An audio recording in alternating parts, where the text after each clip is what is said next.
Okay, everyone. So I think we'll get started. So hello and welcome to this week's American History Research Seminar. This seminar is being run in tandem with the Alan Locke Seminar, which is named after the first African-American Rhodes Scholar, and is made possible through the generous support of the Association of American Rhodes Scholars. So this session is being recorded and will be available on our YouTube channel afterwards, but the Q&A portion will not be part of that, so feel free to ask questions in abundance. I'm thrilled today to be able to introduce as our speaker Tiffany Gill. Dr. Tiffany Gill is an associate professor of history at Rutgers University. She is the author of Beauty Shop Politics, African American Women's Activism in the Beauty Industry, which received the 2010 Letitia Woods Brown Memorial Book Prize by the Association of Black Women Historians, and is the co-editor with Keisha N. Blaine of To Turn This Whole World Over, Black Women and Internationalism. She is an award-winning teacher and a recognized expert in African-American history, and Professor Gill's research has been supported by various foundations, including the American Association of University Women and the National Endowment for the Humanities. Dr. Gill has advised international beauty brands like Sephora on the intersections of race and beauty and served as a consultant on various films and television productions for Netflix. In addition to providing expert commentary for news outlets such as the Associated Press, the Washington Post, and the New York Times, she has been featured in documentaries like The Beauty of Blackness and Boss, The Black Experience in Business. Named a distinguished lecturer by the Organization of American Historians, Gill has also been recognized by Diverse Issues in Higher Education as one of the top 25 women in higher education. Professor Gill received her BA in American Studies from Georgetown University and her doctorate in US history from Rutgers University.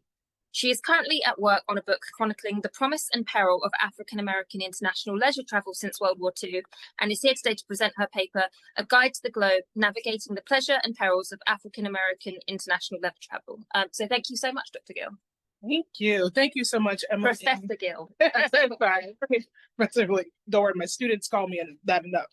Tiffany would be fine in this room. Thank you all for coming out. Thank you to Tom and Aisha just for the invitation to be here and helping to coordinate this event. And thank you all for coming out, even though you all are staying far away from me. That's fine. Hopefully, I'll bring you closer to the heart of the work. So I'll just go ahead and jump in. This is a part of a larger project that I'm working on. And so I'm really excited just to hear and to kind of hear your thoughts as well as I engage in this project on African-American international leisure travel. So I'll start first with a story about a man named Wilbur Taylor. He and his wife wanted to go on vacation. They looked ahead to the impending winter and its harsh temperatures and longed for the same warm relaxation wrapped in a little fantasy that drew over 1.5 million Americans to the Caribbean in the 1950s. Economic prosperity, advances in transportation technologies, and an emphasis on consumption as a marker of middle-class identity precipitated a golden age of leisure and vacationing for Americans in the post-World War II era. The Taylors, like many of their generation, saved their money, asked for time off from work, and after doing some research, settled on an epic Caribbean adventure that included stops in Haiti, Bermuda, and the Dominican Republic. The promise of sun and sand excited them, but uncertainties about how they would be received as tourists in the land they call the West Indies troubled them. In terse but revealing prose, Taylor sent an inquiry to the Pittsburgh Courier's weekly travel advice column called The Courier Guide for Travelers, explaining that he and his wife are, quote, colored people, and would like to find out about the color question and hotel accommodations in these countries. This information was so valuable to Mr. Taylor that he ended his letter explaining that he would, quote, gladly pay for all information charged. The Taylors were not alone.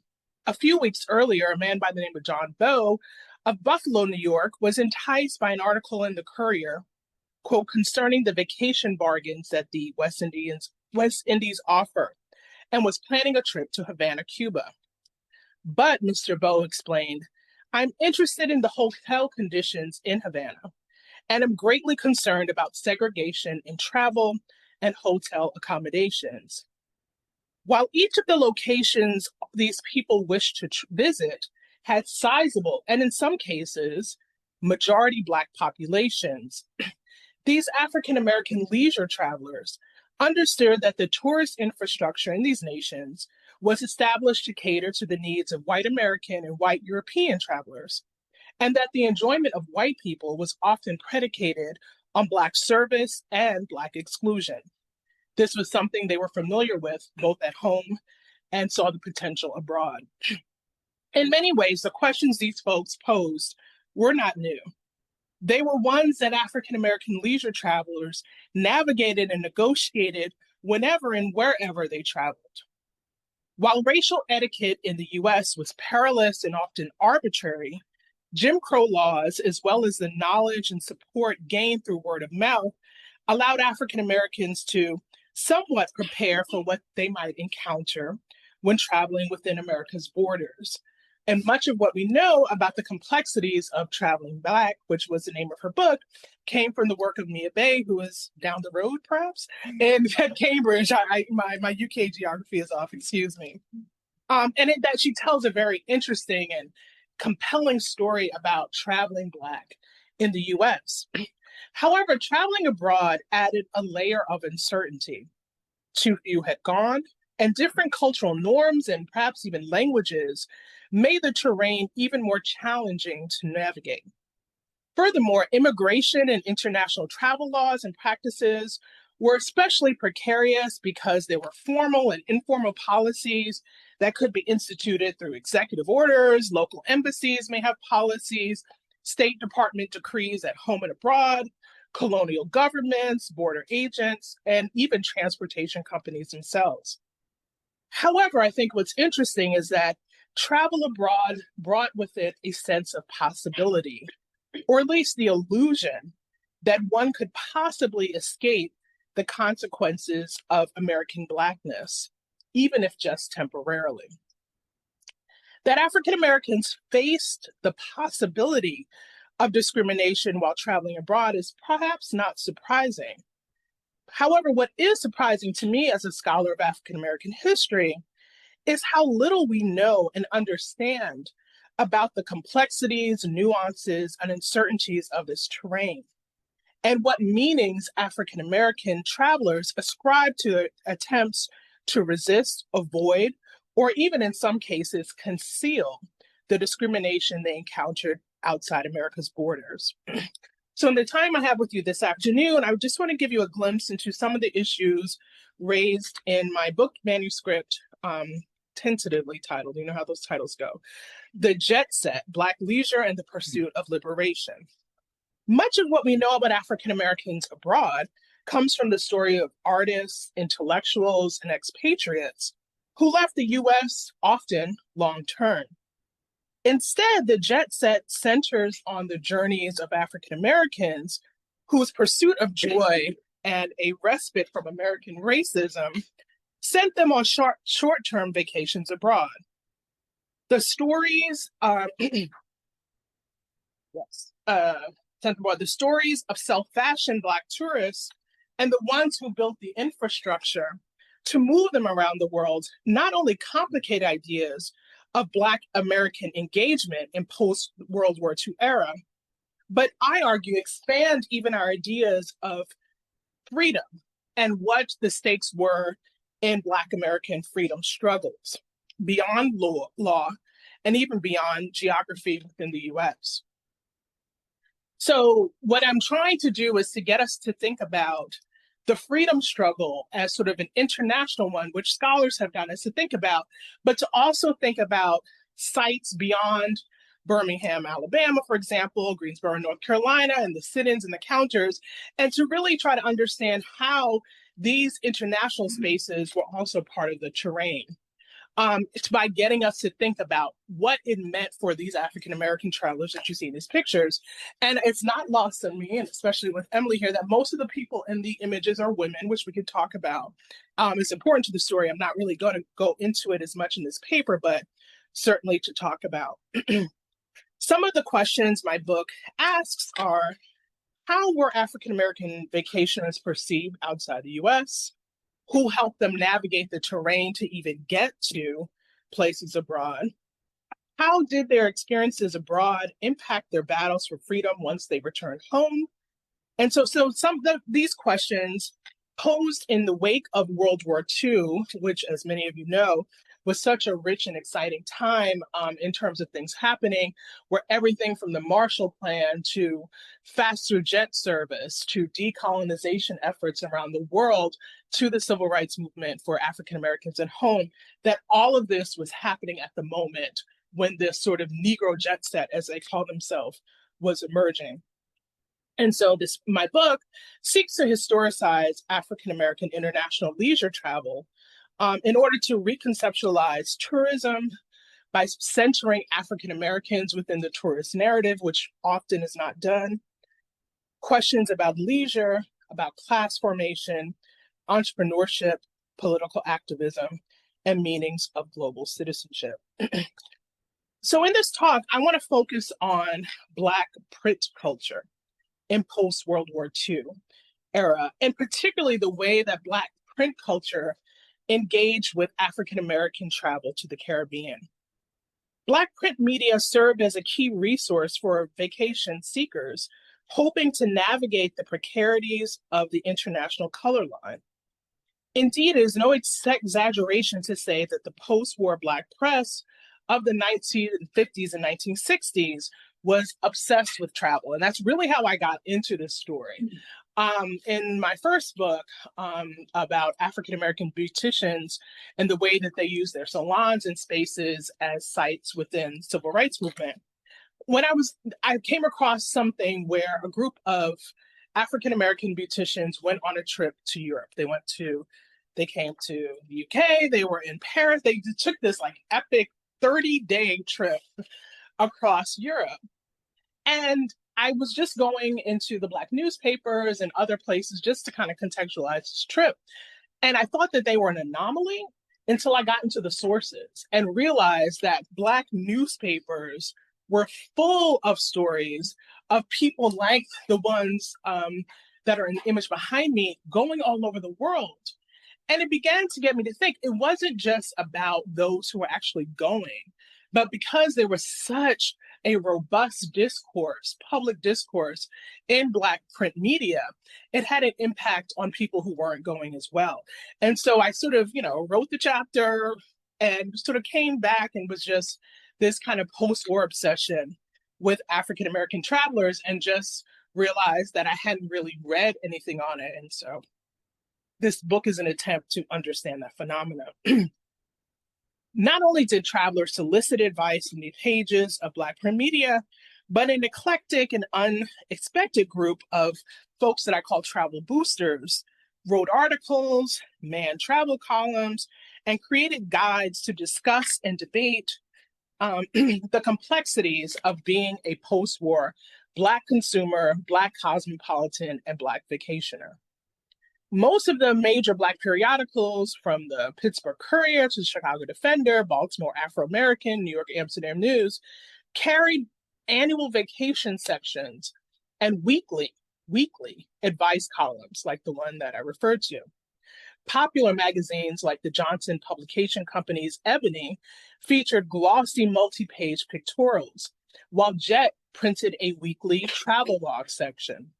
Most of the items that they contained and much of what they talked about was international travel. Guidebooks, and I'll talk a little bit about some of the guidebooks, like the Green Book and Travel Guide, listed businesses around the world that would welcome Black patronage.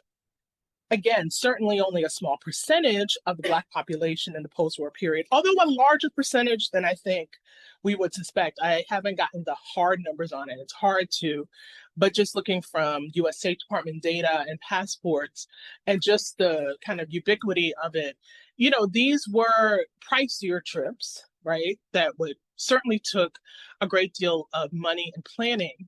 But what was interesting is that people would plan these out for years. So we have school teachers, in fact, were the ones who traveled the most because they had their summers off. So a lot of school teachers and church groups, folks who we would not consider elite, right?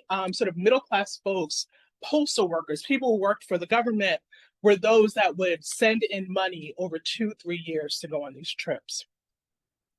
The Caribbean, I think, presents us with a particular kind of way into this story about Black travel.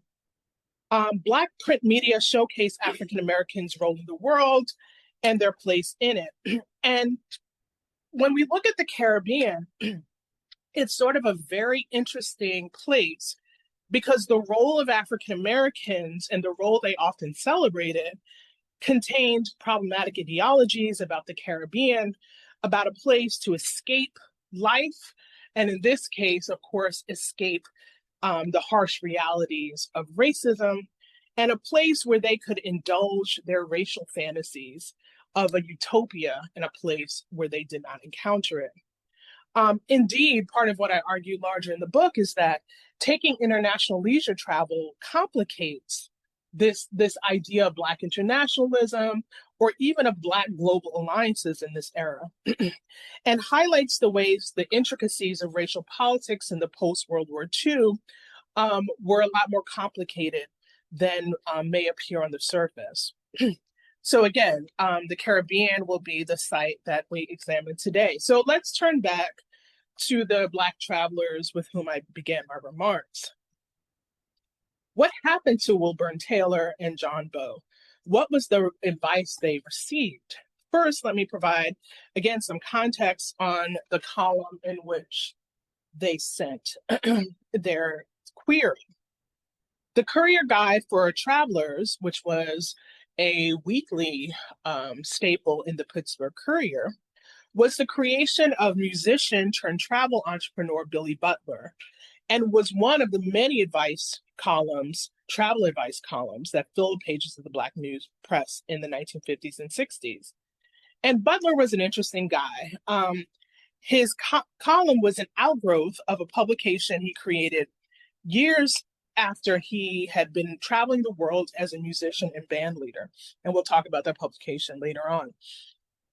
Described as slim, soft-spoken, and highly accomplished, and able to pass for white, Butler traveled the globe with the J. Rosamond Johnson's vaudeville troupe and served as a musical conductor for the Fats Waller Band and for dancer and anthropologist Kathleen Dunham.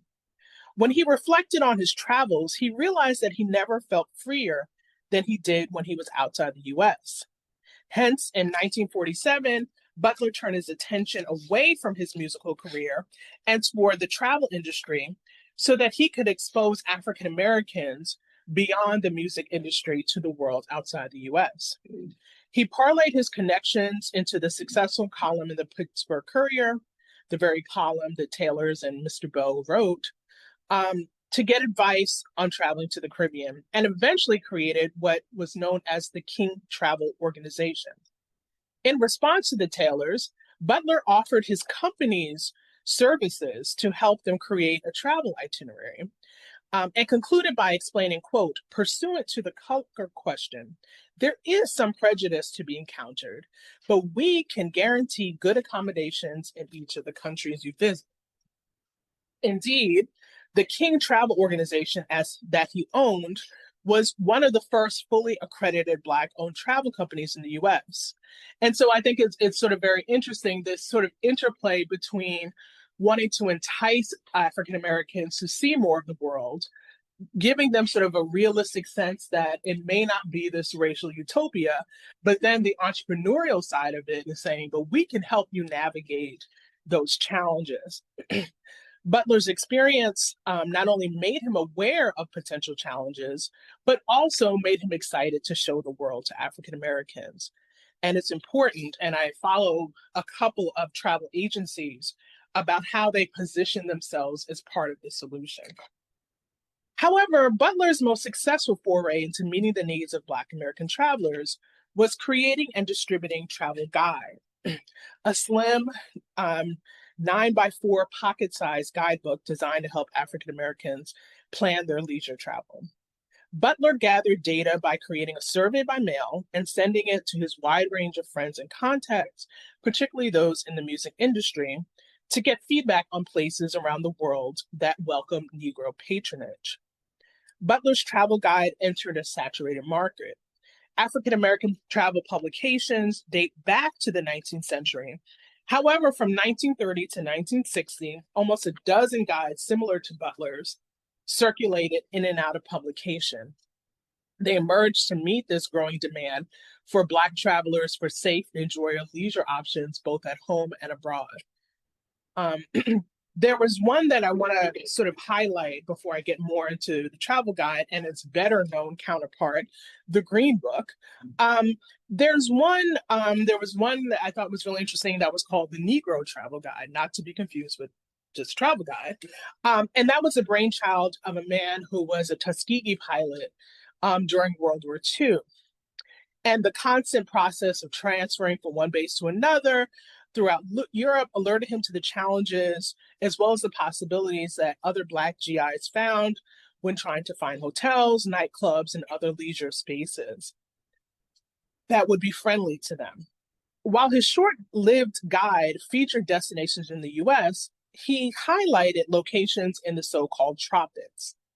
Black travelers were beckoned to Mexico, Cuba, Argentina, Haiti, Panama through Cook's guide and vivid descriptions.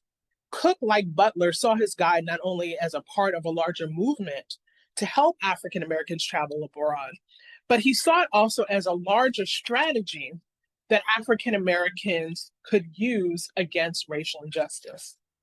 He wrote to Claude Barnett, the head of the Associated Negro Press, with what he believes idea whose time had come, and he was talking about his guide, quote, "There have been certain magazines and newspapers in this country who I feel have been highly instrumental in fighting racial intolerance wherever it may be found.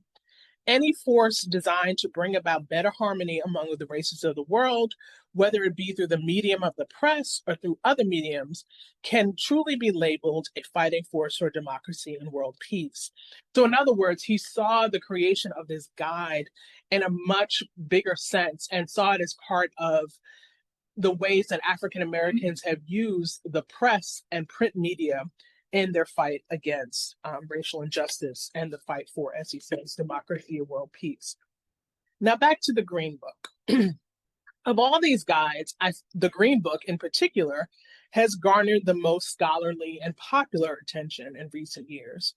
I think it became particularly important during the height of the Black Lives Matter movements, when African Americans in the 21st century were talking about the perils of increased policing of Black leisure.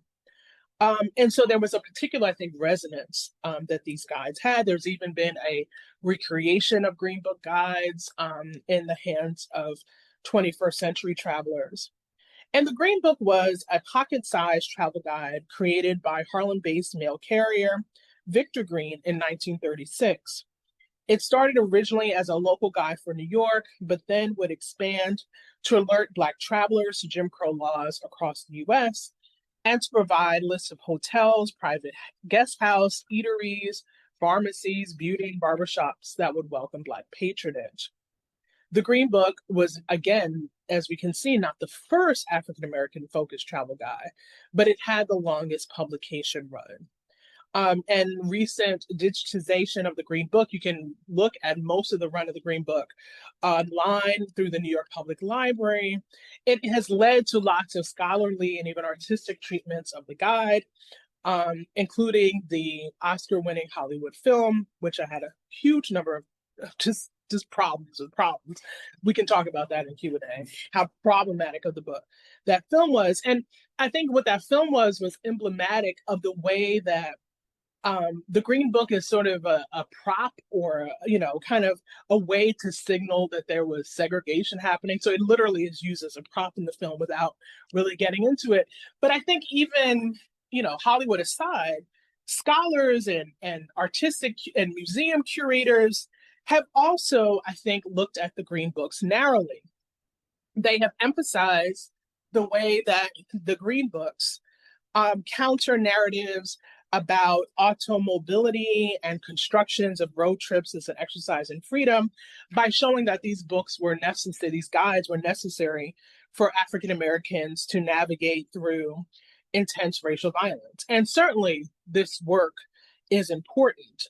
People are digitally mapping the existing domestic sites in the Green Book and really getting us to understand that this was something that African Americans needed to navigate domestically. I think it is narrow in its approach because most have not addressed at all that the Green Book had extensive international coverage almost from its inception. Within about a decade of the Green Book Guide, it began including international destinations. And so it gets us to think and move beyond the ways that the guides can tell us about the fears that African Americans had on the roads, and instead get us to think about international travel, I think, in a new way.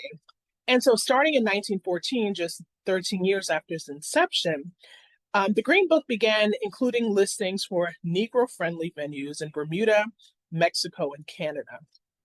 In fact, Bermuda was the most frequently mentioned foreign destination throughout the Green Book's history.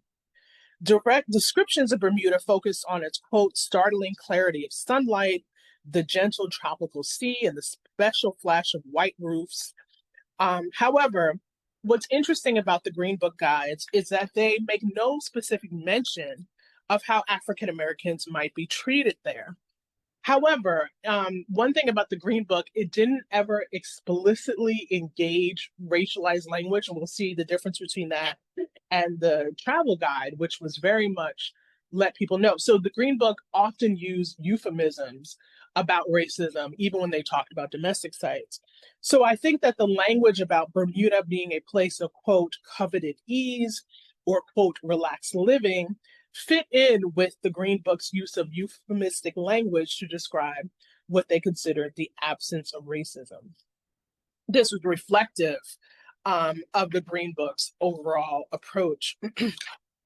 And it's sort of interesting, and sort of I want to show just some of the images of Green Book guides. In 1953, did I get the right image? Yes, the airplane one. Again, most of the treatments of the Green Book Guide frame it within the context of car travel. But as you can see here, 1953, the edition was dedicated to air travel, complete with a cover featuring American Pan Am and TWA's premier fleet.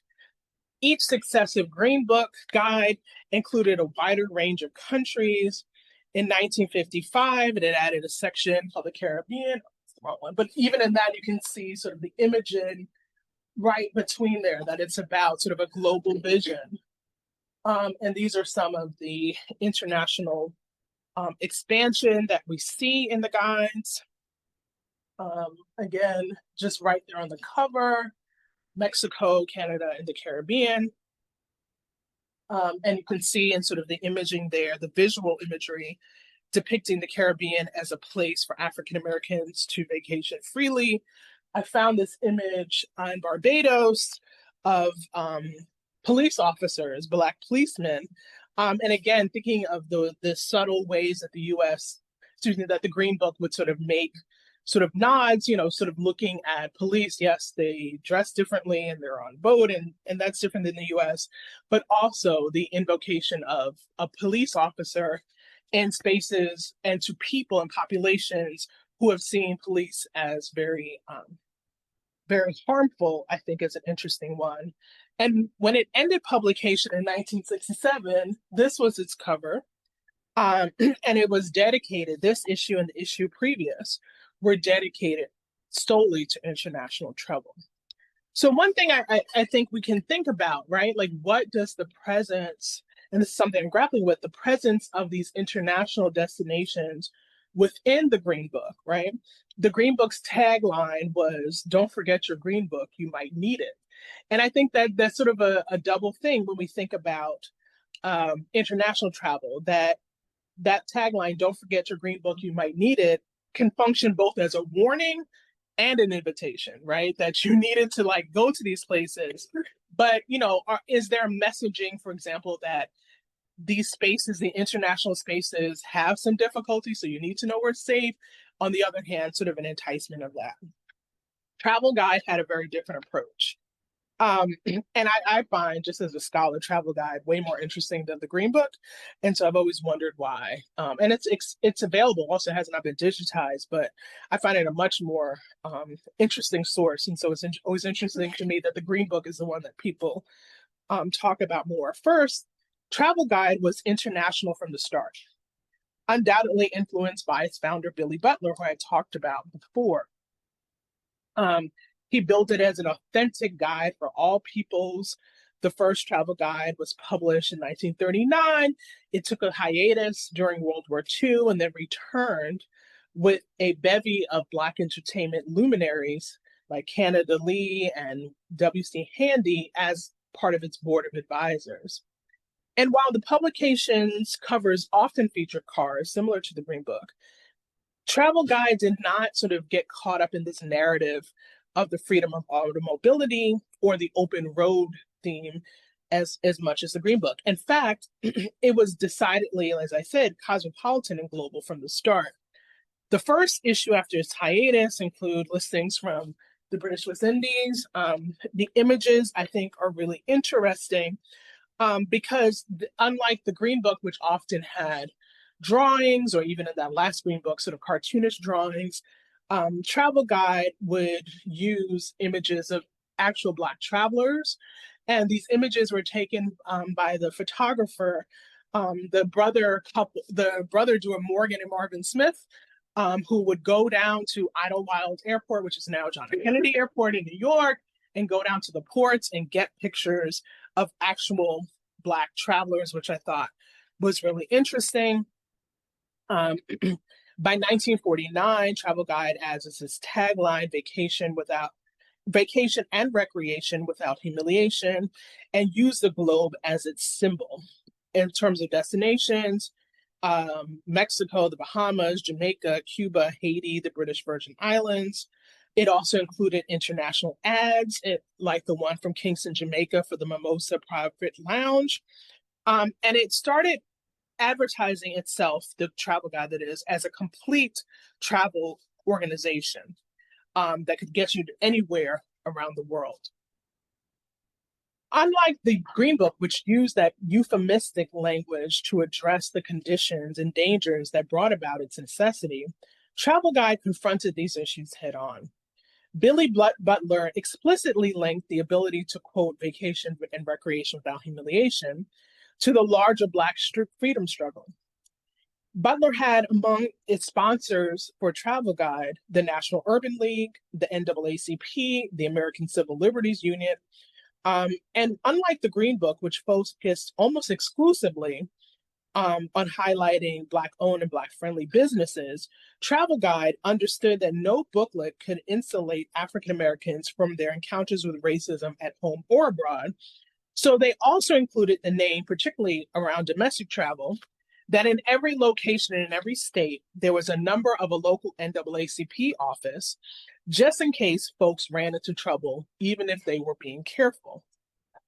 Butler would have a much longer career in sort of activism. He would go on to appear before U.S. Congress in support of the 1964 Civil Rights Act, where he explained that he, quote, longed for the day when the Travel Guide was no longer necessary for traveling within the U.S. And the Travel Guide also had a different approach to international listings. The impetus of humiliation and racial injustice that propelled his domestic listings did not exist for their international coverage. He explained that, quote, the Caribbean islands, Canada, Hawaii, and Mexico City are included as well as the mainland United States. In the areas outside the United States, he noted, however, there are few establishments that will close their doors to any race, creed, or color. So those that are listed are merely samples, he said, of the places one could visit. Again, this is sort of one of the challenges and sort of the exciting intellectual dilemma I have in this book, is that when talking about travel, people lie a lot, right? Because Billy Butler is there saying like, no, like it's all good. Like you can travel the world, even though at the same time, he's running that courier travel advice column, and people are writing in, and he's like, yeah, there are some issues with color, but we can help you navigate it, right? And so that's one of the things that is really sort of interesting, is this way that travelers and sort of the tourist experience, particularly for those that are attempting to sell it, are both saying like, nah, it's all good over here, but also warning people at the same time. Is so sort of interesting. So one thing that I think is sort of interesting that he says is the source of racial dilemmas. And so, for example, at the same time, again, this is not in the travel guide, but in other writings from Butler at the same time, when they asked him about coming to the UK and studying music at the Royal Academy, he explained that I liked the condition, these are his words, I liked the conditions and people over there. There were no hotel difficulties. This may sound a little bitter, but from my experience and the experience of my friends, we don't find any difficult racial conditions in most foreign countries, except where they have been injected by Americans, right? So there's a way that I think it's strategic to have this duplicity, right? Because then it allows them to say, oh, racism kind of exists in these places, but it's all the fault of the Americans. And I think, you know, that is completely against the history of the UK, of anywhere else, that there absolutely was racial inequality in all of these places.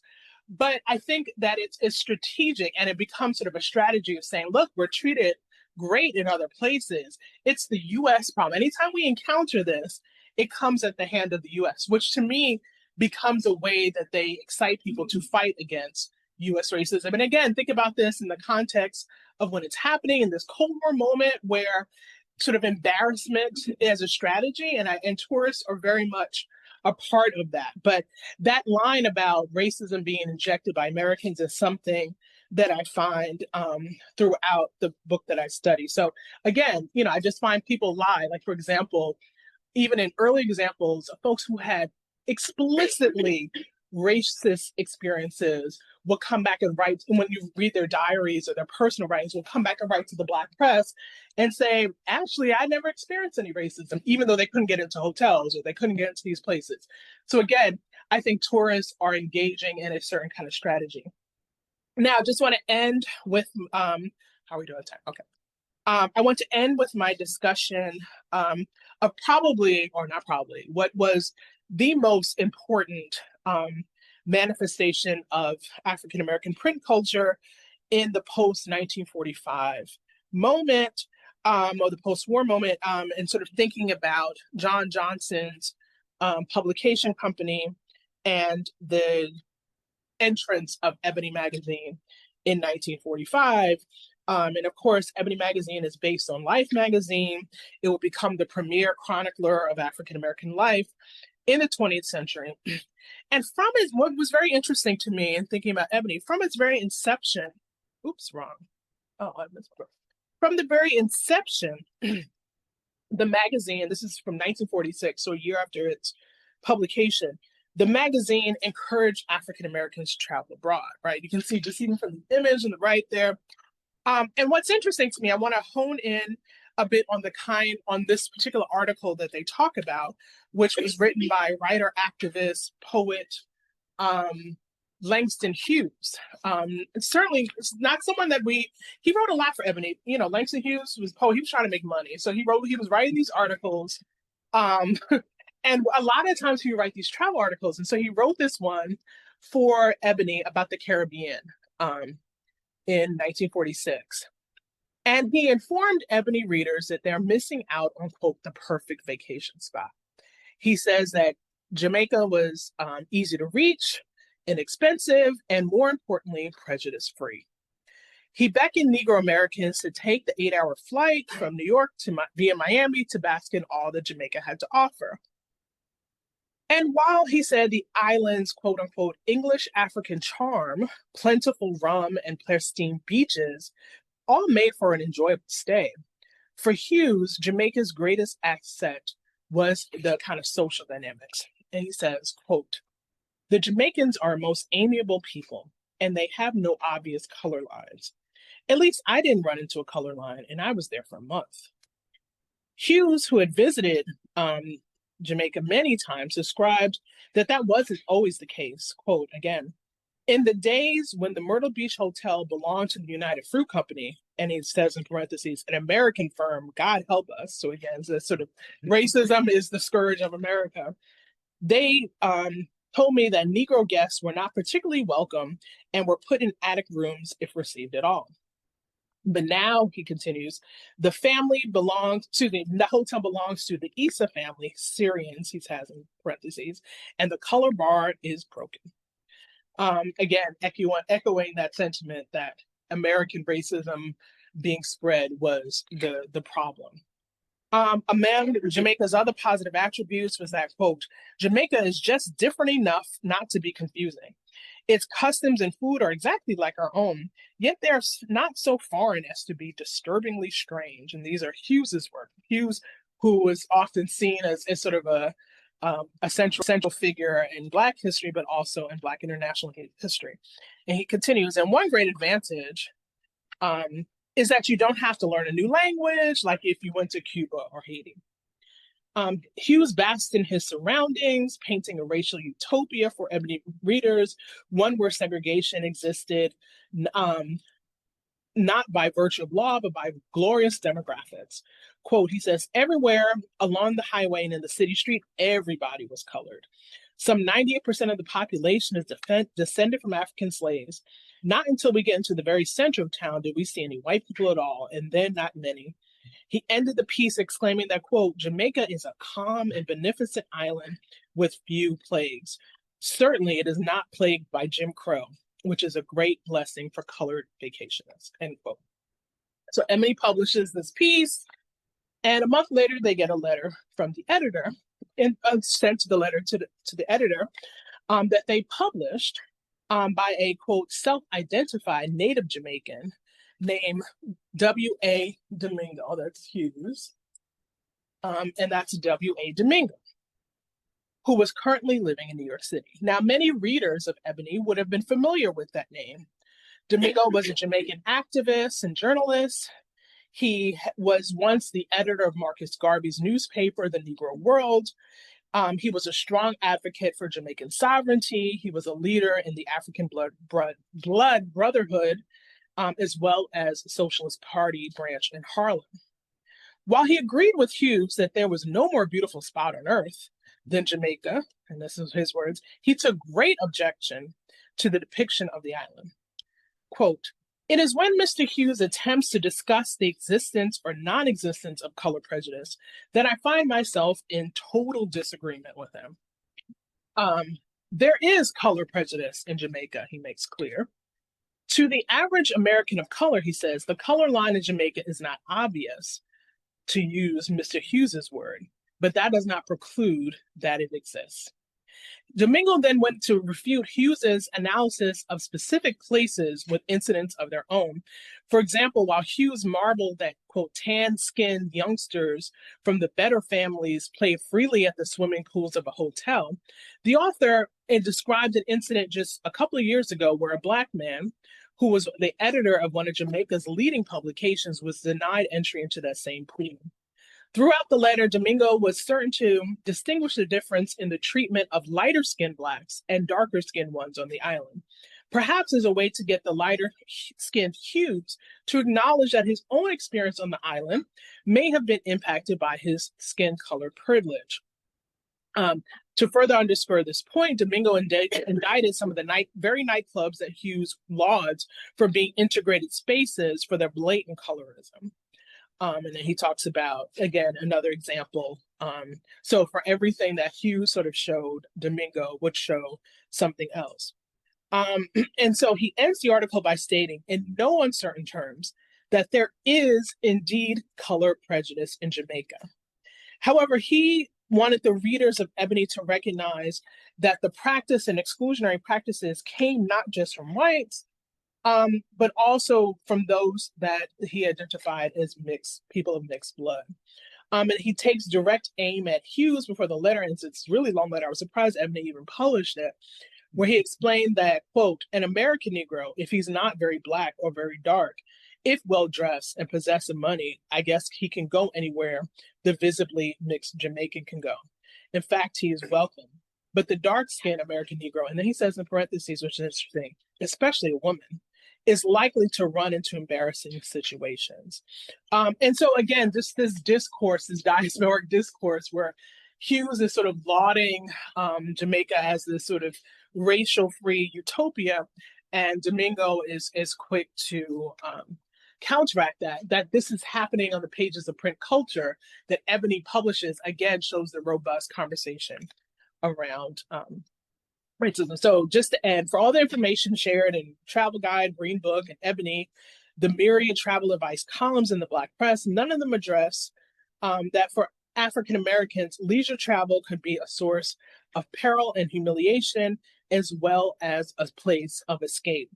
This tension is at the heart of the Jet Set, in many ways, at the heart of the intervention I try to make into the scholarship on Black internationalism.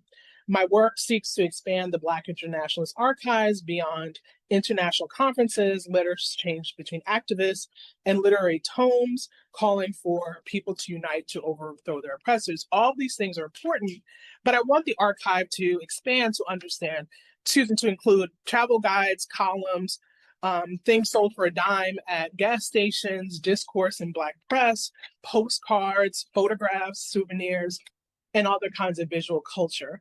And really sort of at the heart of it is, what can we understand differently about Black internationalism by putting African Americans at the center? So that is all I have for you today, and I look forward to your questions.